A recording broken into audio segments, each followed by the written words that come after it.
여러분 안녕하세요. 한 주간 잘 지내셨나요? 저는 오늘 청년부 한 형제와 한 자매의 결혼식에 다녀왔습니다. 새로운 출발을 하는 형제와 자매의 결혼 모습을 보니까 7년 전 저의 모습이 떠오르더라고요. 그때는 참 풋풋하고 아름다운 모습이었는데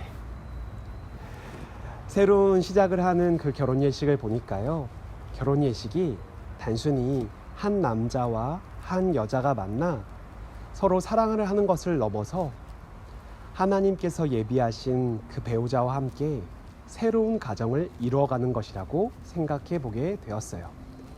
특별히 그 둘 개인만의 일이 아니라 그 자리에 모인 수많은 사람들이 함께 기뻐하며 함께 축복하며 함께 그들을 위해 기도하는 그러한 공동체적인 일이라고 생각했다라는 것이지요. 여러분, 결혼식이 개인적인 일과 동시에 공동체적인 일이듯 우리가 예배하고 찬양하는 것이 개인적인 것과 동시에 공동체적인 일임을 살펴볼 수 있습니다. 특별히 성경에 나타난 이 시편의 말씀을 통하여 이 시편의 말씀이, 하나님의 말씀이 공동체적인 것을 우리는 발견할 수 있다라는 것이죠. 시편은 하나님을 찬양한 인간의 노래 모음으로 공식적인 예배마다 불려졌습니다. 초대교회 그리스도인들은 늘 시편을 즐겨 노래하고 그 구절을 암송하며 그 시편의 구절로 간구하였죠. 그래서 베네딕트 수사는 수도회를 만들면서 시편을 남김없이 찬양하고 읽고 나아가 적어도 일주일에 한 번은 그 말씀에 기대어 기도하는 훈련들을 이어갔다라고 합니다. 이러한 모습들은 종교개혁 시대에도 동일하게 이어졌는데요. 루터는 이 시편을 뭐라고 했는지 아세요? 시편을 성경 전체의 축소판이라고 불렀어요. 왜 그랬을까요? 왜냐하면 이 시편에는 하나님의 놀라운 역사들이 모두 담겨져 있기 때문이죠. 하나님께서 천지를 창조하신 순간부터 시내산에서 우리에게 주셨던 율법, 그리고 성막과 성전의 건립 뿐만 아니라 불성실로 말미암아 이스라엘 백성들이 포로 생활을 했던 일까지도 모두 다 노래로 기록되어 있는 것이 시편이기 때문입니다. 나아가서 장차 만물을 대속하시고 새롭게 하실 그 메시아의 역사까지 기록된 것이 바로 이 시편의 말씀이다라는 것이죠. 그래서 루터가 뭐라고 얘기했다고요? 시편을 성경 전체의 축소판이라고 이야기했다고요. 그리고 종교개혁자였던 장 칼뱅도 이러한 이야기를 했습니다. 예배하는 회중들이 반드시 섭취해야 할 영양식, 그것이 바로 시편이라고 이야기했죠. 우리가 얼마나 지금 편식하고 있는지 아시겠죠? 이제 우리가 시편을 읽어 내려가야 할 텐데요. 그 시편을 왜 읽어 내려가야 하느냐?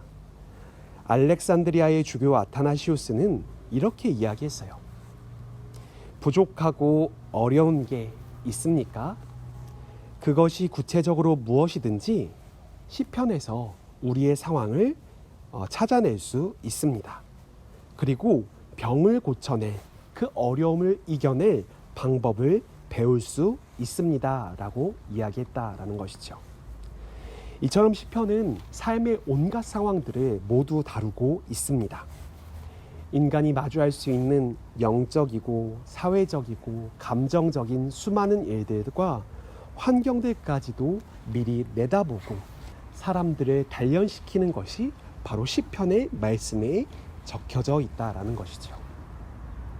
그래서 우리가 무엇이 위험한지, 또 무엇을 명심해야 하는지, 우리의 마음을 어떻게 해야 하는지에 대해서 이 시편이 우리에게 증거하고 있다라는 사실을 분명히 이야기했다라는 것입니다.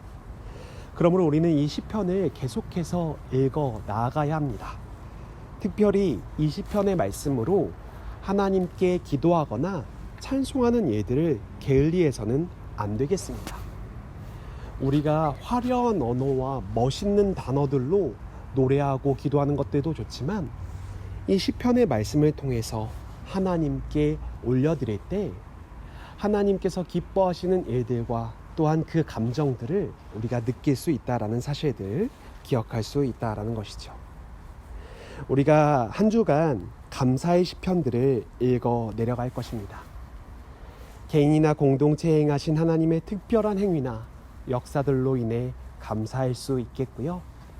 또한 앞으로 우리를 그렇게 이끌어 가실 하나님을 찬양하는 그러한 시편이 될 수도 있겠습니다. 우리가 이것을 기억하시면서 시편을 읽어 내려가실 때 시편의 저자들이 그 당시에 하나님을 감사하고 하나님께 감사하고 하나님을 찬양했던 그 육성들을 귀에 쟁쟁이 들으시면서 경험하시면서 나아가시는 한 주가 되시길 바랍니다.